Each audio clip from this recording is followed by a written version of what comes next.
A Justiça brasileira autorizou pela primeira vez a importação de um remédio à base de cannabis para o tratamento de uma criança com uma doença rara em 2014, ou seja, há 10 anos. De lá para cá, muita coisa aconteceu. Graças à pressão de pacientes e suas famílias, de médicos e ativistas, a Anvisa retirou o canabidiol da lista de substâncias proibidas, regulamentando o seu uso medicinal, o que permitiu acesso a centenas de milhares de pacientes. Por outro lado, a produção e a comercialização desses produtos ainda não estão regulamentadas no Brasil, o que prejudica tanto o surgimento de uma indústria da cannabis e seus derivados, quanto o acesso de quem utiliza esses medicamentos. Para entendermos melhor sobre esse assunto, eu recebo hoje no Opinião a Patrícia Vilela Marino, que é presidente do Instituto Humanitas 360, e o médico psiquiatra Eduardo Perim, que é vice-presidente da Associação Médica Brasileira de Endocannabiologia. Sejam muito bem-vindos, é um prazer receber vocês aqui no Opinião. Doutor Eduardo, eu queria começar com você, né? Eu queria que você explicasse para a nossa audiência a diferença entre cannabis e maconha, né? Porque é comum que as pessoas confundam essas coisas e eu acredito que grande parte da desinformação e do preconceito possa vir disso. Seja bem-vindo. Muito obrigado pelo convite. Em primeiro lugar, eu queria apresentar, a Associação Médica Brasileira de Endocannabinologia, a AMBICAN. É uma associação de médicos que estão interessados em estudar, pesquisar e aprender como manejar clinicamente pacientes com produtos à base de cannabis. Então, a cannabis, com fins medicinais, ela acaba tendo um objetivo muito claro de tratamento de sintomas, de patologias, né?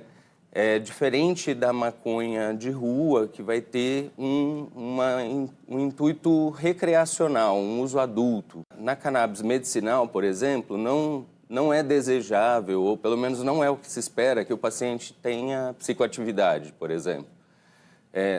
Na maconha de rua, o que o paciente deseja é um relaxamento, é a psicoatividade, né? Então, são objetivos de tratamento bastante diferentes, embora sejam a mesma planta, né? Os produtos derivados da cannabis, realmente, né? São derivados da planta, a maconha, né? Mas com objetivos, com vias de administração e uso completamente diferentes, né? Agora, aproveitando, né? A maconha é considerada ilícita no Brasil e em outros países também, entre outras coisas porque o THC, né? Que está presente aí na planta, tem efeitos psicoativos, como você mesmo já disse. Mas esse THC, ele também tem efeitos terapêuticos? Sim, o THC vem sendo estudado na medicina há bastante tempo. Ele tem diversas indicações também para fins médicos, né? Então, o THC é utilizado para a espasticidade de algumas patologias, como a esclerose múltipla, para caquexia relacionada a câncer, náuseas e vômitos de quimioterapia, dor, sono, tiques na síndrome de Tourette. Quer dizer, o THC, ele é um canabinoide com bastante indicação médica em diversas patologias. Bom, queria trazer a Patrícia para a conversa. Patrícia, além desses benefícios de saúde, né, que os pacientes podem ter, que o doutor Eduardo trouxe aqui para a gente, quais são as vantagens financeiras de negócio que o Brasil, né, poderia ter com a produção e a comercialização desses medicamentos aqui, né, que nesse momento que a gente conversa não podem ser feitos? Olha, muito obrigada pela oportunidade. Se eu puder dizer que o grande e maior benefício que essa discussão traz para a audiência é tranquilizá-los que nós não estamos falando do prensado, nós não estamos falando da maconha da boca de fumo. A gente não está falando daquilo em que a audiência, o cidadão e a cidadã olham quando se há uma grande apreensão de maconha e aqueles tijolos que aparecem naquele display da polícia. Nós não estamos falando disso. A grande, necessidade de fazer o esclarecimento, o grande ganho aqui, ele é socioeconômico.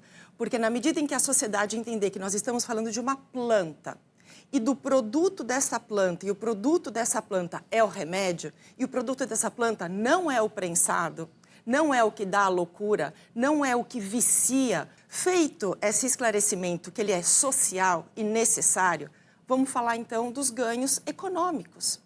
Porque o cultivo faz com que isso diminua a seletividade no acesso ao remédio, ao produto. Nós precisamos fazer com que as famílias brasileiras de situação econômica vulnerável e frágil tenham acesso. Assim, só cultivando no Brasil. Porque senão todos estamos presos a uma equação econômica que é a dolarização. Esse é importado, este produto é importado, ele chega aqui com cargas tributárias muito altas, que não dão acesso à população que precisa. A mãe que eu conheço, de 4 filhos, e essa mãe de 4 filhos, os 4 filhos convulsionam, os 4 filhos precisam. Então, nós precisamos criar uma economia dentro de um capitalismo regenerativo que dê acesso às pessoas de um remédio que preserva e dá dignidade. E assim, nós só conseguimos se nós plantarmos dentro de restrições, com a máxima segurança, na produção padronizada, de qualidade, de um remédio brasileiro. O Brasil já quebrou tantos protocolos antes na produção dos remédios da AIDS. E nós conseguimos fazer isso. E a população teve acesso, teve dignidade. A Patrícia trouxe essa coisa de mães que têm filhos que convulsionam, né? Eu queria que você, como médico, contasse pra gente quais são as doenças, quais são as condições que podem se beneficiar do uso da cannabis, né? O que a gente tem de pesquisa, de evidência científica e de prática clínica com a cannabis? Então, são diversas as patologias que podem melhorar com a cannabis, porque o sistema endocannabinoide é o maior sistema do nosso organismo, né? Então, ele modula uma série de outros sistemas do nosso organismo, como, por exemplo, o sistema imunológico, vários neurotransmissores do cérebro, né, do sistema nervoso. Então, por exemplo, né, o transtorno do espectro autista, a dor, a insônia, a ansiedade, doenças neurodegenerativas como Alzheimer, como Parkinson, epilepsia, enfim, tem uma série de patologias que respondem muito bem à cannabis e às vezes tem uma resposta à cannabis que a gente não consegue encontrar com outras drogas, né, alopáticas. Por exemplo, no autismo é comum haver uma melhora dos sintomas centrais do autismo, né? Então, da comunicação, né? Alguns estudos já vêm demonstrando isso, embora a evidência precisa crescer, mas já há evidência, né, de uma melhora da sociabilidade, da capacidade de comunicação, né, no autismo. Então, isso a gente não vê com outras patologias, né? Bom, como o doutor Eduardo disse, o uso do canabidiol no tratamento do transtorno do espectro autista tem trazido resultados positivos para cada vez mais famílias. Estudos, pesquisas feitos no Chile e em Israel apontam para uma melhora dos sintomas em 65% dos voluntários dessas pesquisas. Uma esperança para muitos pais, como o Diego Peloso Lima. O filho dele recebeu o diagnóstico com 1 ano e 7 meses e desde então faz diversas terapias e usa o óleo de canabidiol. Ele contou para mim como é que está a evolução do menino, que hoje tem 7 anos. Vamos assistir. Meu filho foi diagnosticado como autista não verbal. Ele se comunicava através de gestos, né? E ele fazia alguns sons, uns ruídos, assim, quando ele queria alguma coisa. Quando que você descobriu que o canabidiol podia ajudar teu filho? Quando meu filho começou a demonstrar os primeiros sintomas de autismo, a gente logo teve o diagnóstico, a gente começou a ler sobre o que a gente poderia melhorar, porque os remédios para tratar os sintomas do autismo são bem pesados, assim, vamos dizer, né? São medicações antigas e que tem muito efeito colateral. A gente começou com um óleo estrangeiro, um óleo americano, que era um óleo de CBD isolado, né? Não tinha todas as propriedades da cannabis. Depois de 1 ano e meio, passamos a fazer o Full Spectrum, que o Full Spectrum é um óleo com todas as propriedades, né? CBD, inclusive o THC, que é o psicoativo. Depois de quanto tempo usando o canabidiol, ele começou a apresentar melhora, né? E quais foram essas melhoras? 18 dias depois que ele começou a tomar o óleo, um dia ele, do nada, a gente estava passeando de carro, ele não tinha 3 anos ainda. E a gente passou na frente de uma universidade e ele falou, universidade. A partir do momento que ele veio a falar, ele passou a ser outra criança. Porque ele começou a ser compreendido, as coisas que ele queria se comunicar, ele estava conseguindo, então ele passou a ser uma criança tranquila, que não é uma mágica. Você não vai tomar e, plim, dias depois, a criança, no caso, vai vir a falar, vai vir a dormir melhor, vai vir a diminuir a seletividade alimentar, não é isso. É que é o seguinte, ele faz bastante terapia, várias formas de terapia. O conjunto dessas terapias, somado ao óleo de cannabis, somado aos estímulos e incentivos da própria pessoa e da família, ele veio a ter esses benefícios. Legal a gente ver um pai, né, trazendo essa experiência, né, da vida real. O doutor Eduardo, como é que é o acesso a esses medicamentos hoje em dia? Né? Ele diz que usam importados. Se você, como psiquiatra, decidir que um paciente seu vai se beneficiar, né, desses remédios, qual o caminho que ele tem que seguir logo após receber a prescrição? Pois é, eu acho que o maior problema que contribui para que as pessoas não consigam o acesso à medicação é o custo, né? Então, hoje nós temos as medicações que já estão disponíveis na drogaria pela portaria da Anvisa, né, 327. Então, existem algumas medicações que já estão disponíveis na drogaria que o médico prescreve com receita azul ou com receita amarela.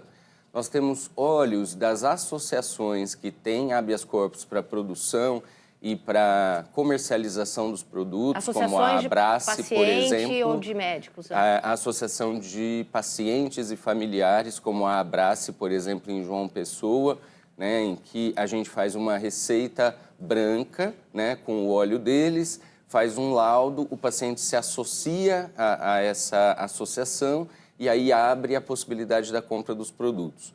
E também tem os produtos importados, né, que a gente consegue pela portaria 660, pela RDC 660 da Anvisa, né, que a gente faz uma receita branca e o paciente consegue, por meio do contato com o laboratório que vai trazer essa medicação, né?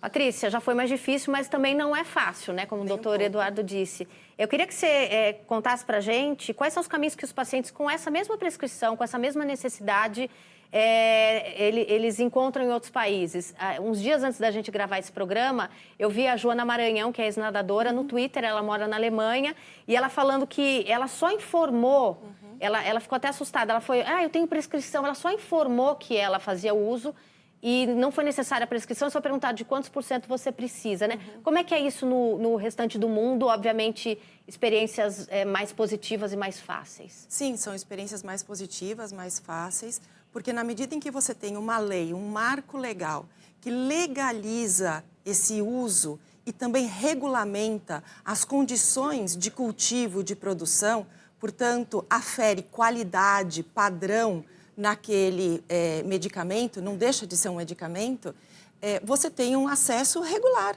e um acesso facilitado.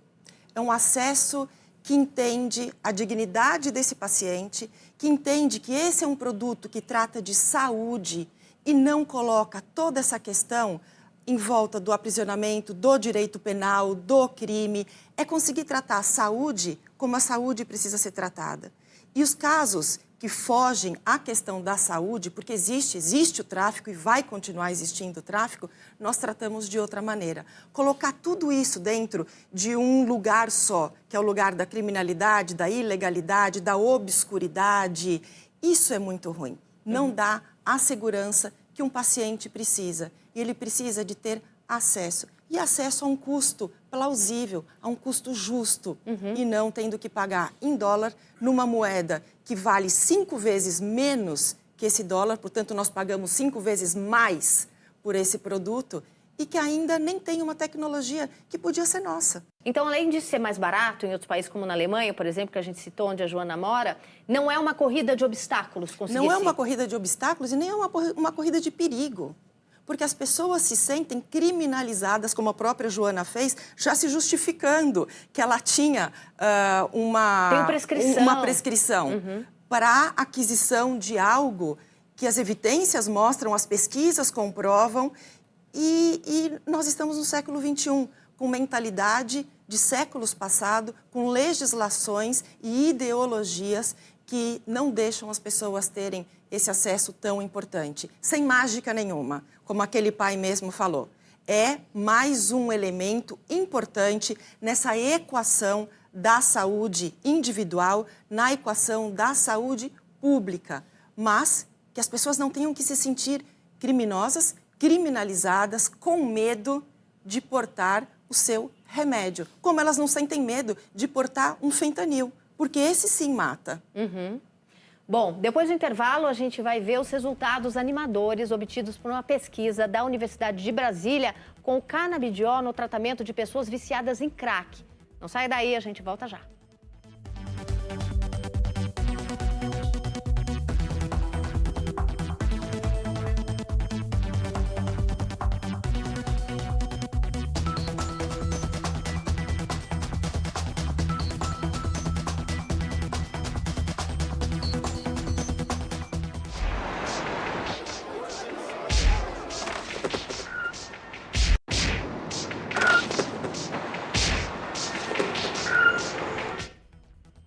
Estamos de volta na Opinião, com a gente a Patrícia Vilela Marino, que é presidente do Instituto Humanitas 360, e o médico psiquiatra Eduardo Perim, que é vice-presidente da Associação Médica Brasileira de Endocannabinologia.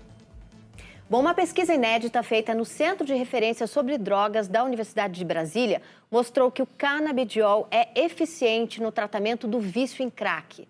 Essa foi também a primeira vez que a Anvisa autorizou a importação da substância com fins científicos. O estudo preliminar reuniu 73 dependentes, divididos em 2 grupos para o chamado teste cego, quando os participantes não sabem qual remédio estão tomando. Um grupo usou medicação, conforme o protocolo do SUS, e o outro usou o canabidiol. Os resultados foram publicados na revista Journal Mental Health and Addiction. E eu conversei com a coordenadora da pesquisa, a professora da UNB, professora doutora Andréia Galassi, que explicou como era a rotina com os pacientes e como foram os resultados. Vamos assistir.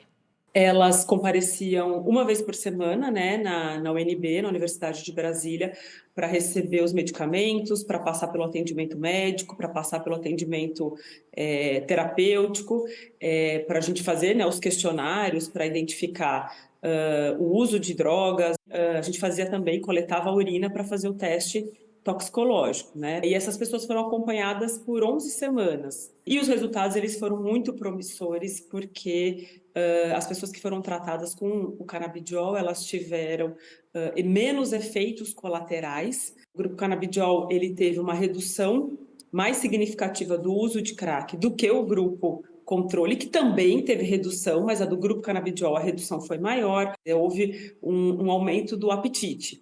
Isso é importante destacar porque a gente sabe que o crack, um dos efeitos colaterais do uso de crack é justamente a falta de apetite, a inapetência. Professora, então, se os resultados foram tão positivos, tão bons, quais são os próximos passos dessa pesquisa, Agora que vocês já conseguiram comprovar esses benefícios e até publicar essa pesquisa?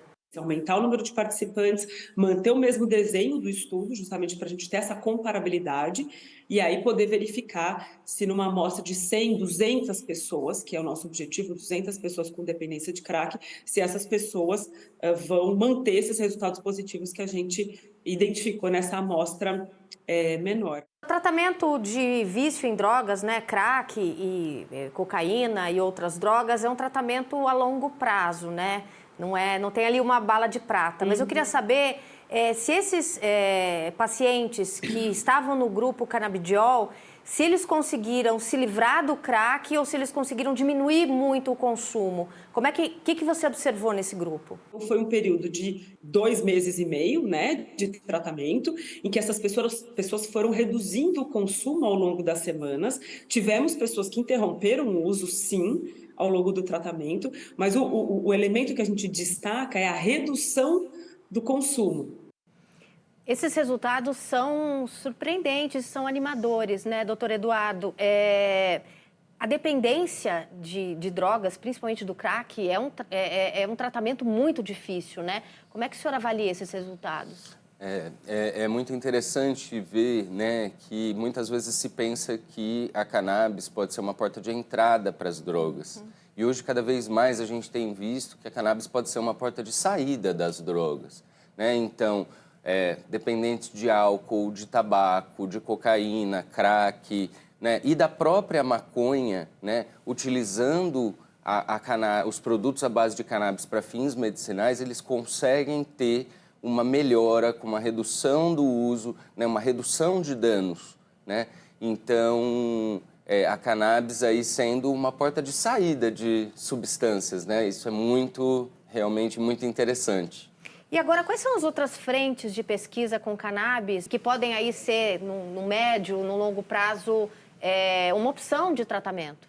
Cada vez se estuda mais a cannabis, né, na ansiedade, no transtorno do espectro autista, na dor, na insônia, no Tourette, né, que é uma síndrome neuropsiquiátrica que causa tiques motores e vocais bastante graves e que às vezes é refratária.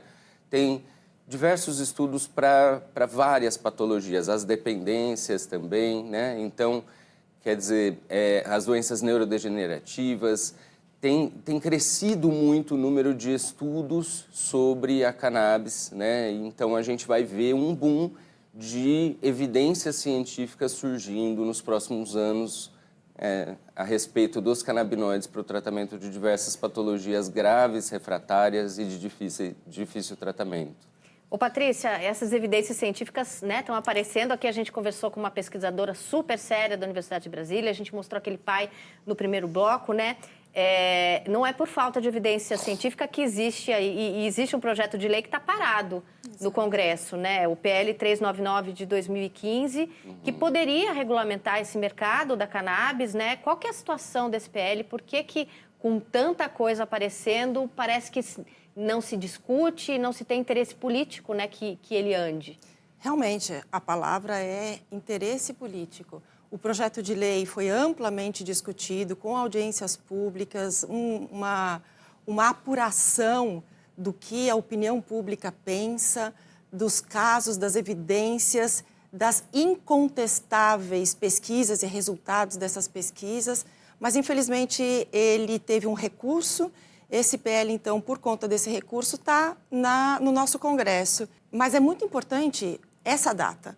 Nós estamos falando de 2015 e nós estamos em 2024. 9 anos. 9 anos se passaram, quase uma década.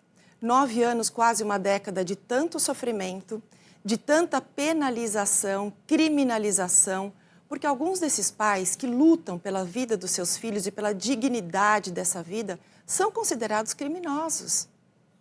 E essa é a nossa história. É uma história que tem tirado cidadania das pessoas e não entregue cidadania num pacote de cuidado com a saúde, mas num pacote de criminalização, num pacote de marginalização de um grande número de pessoas. Esse PL precisava ser não só votado, ele precisa ser entendido pelos nossos legisladores. Portanto, eu encarecidamente peço que eles e os seus assessores possam olhar o que está escrito ali. Porque muito diferente do que se fala que esse PL é o liberar geral, gente, liberar está liberado. Nós não vamos liberar geral, nós estamos legalizando e regulamentando. E aí a produção e a comercialização desses medicamentos no Brasil, com um custo Brasil, para um acesso do brasileiro e da brasileira. E muito bem feito, porque esses legisladores que escreveram e a relatoria deste projeto visitou vários países, viu experiências, internalizou essas experiências para as nossas condições específicas e colocou ali um nível de segurança muito grande para essa produção. Patrícia, esse projeto não tem nada a ver com descriminalização da maconha. Não, esse projeto legaliza o cultivo. A descriminalização é um outro assunto. E é tão importante que a audiência entenda estes termos, para que nós não falemos coisas que sejam depois levadas à desinformação, mas que a mídia, como vocês estão fazendo, leve a informação íntegra a uma população que precisa ser informada do que nós estamos falando. Agora, ainda falando de negócios, né? Quando a gente pensa na planta, além dos medicamentos, o que mais pode ser feito com a planta que pode ajudar a nossa economia, que pode gerar empregos, negócios, enfim? Nós temos a cannabis sativa empregada para o uso medicamentoso, mas também nós temos um outro tipo que é o cânhamo, que nos Estados Unidos é chamado de hemp. E que as pessoas que já tiveram a oportunidade de ver isso, já olharam nas etiquetas dos produtos, nossa, feito de hemp. Gente, esse nada mais, nada menos é o nosso cânhamo, que infelizmente está numa condição de cultivo, ilegalidade de cultivo, junto com a cannabis sativa. Mas ele é altamente produtivo, ele regenera solo, ele captura mais gás carbônico do meio ambiente. Se nós formos falar do lado ambiental. Do lado comercial, ele é ótimo para a produção de cosmético, ele é ótimo para a produção de tijolos para a construção, de produção de papel. Então, as nossas embalagens podiam estar feitas de cânhamo, que é altamente reciclável, regenerativo. Nós estamos perdendo um tempo enorme discutindo dogmas, ideologias e perdendo o momento econômico para que o Brasil pudesse ter verdadeiramente uma economia verde. Bom, eu queria agradecer a presença da Patrícia Vilela Marino, que é presidente do Instituto Humanitas 360, e do psiquiatra Eduardo Perim. Obrigada por estarem aqui, pela disponibilidade de vocês de conversar sobre esse assunto tão importante com a nossa audiência, né? E obrigada também você que esteve aqui com a gente do outro lado da tela. Se quiser rever esse e outros programas, vá ao YouTube do Jornalismo TV Cultura, tá tudo lá. E você pode também assistir a nossa programação no aplicativo Cultura Play, de onde estiver, sempre de graça. A gente se vê semana que vem. Tchau.